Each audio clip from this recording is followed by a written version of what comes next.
before there were any schools at all, and long before there were textbooks. One man looked at the children in his street and taught them to read on the only day they weren't working. His name was Robert Raikes, Gloucester, 1780. In Georgian Britain, working-class children had no schools. They worked 6 days a week, 10, 12 hours a day. Some of them were 6 years old. Sunday was the only day they had. Raikes was a newspaperman. He saw what others chose to ignore. His first school was a house in Sooty Alley, directly opposite the city prison. He could see both futures from his window. A woman called Mrs. Meredith taught the first lessons: reading, writing. The Bible is the only textbook. In 7 years, 250,000 children learned to read, from one house in Gloucester to every city in Britain. But the powerful were terrified. Factory owners said educated workers would demand better wages.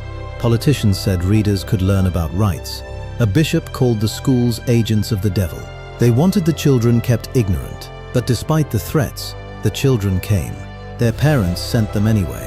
By 1831, 1.25 million children were in Sunday schools. A quarter of all children, working-class families, took control of the schools themselves.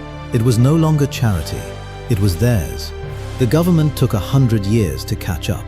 In 1880, Parliament finally made education compulsory. By then, Sunday schools had already taught millions.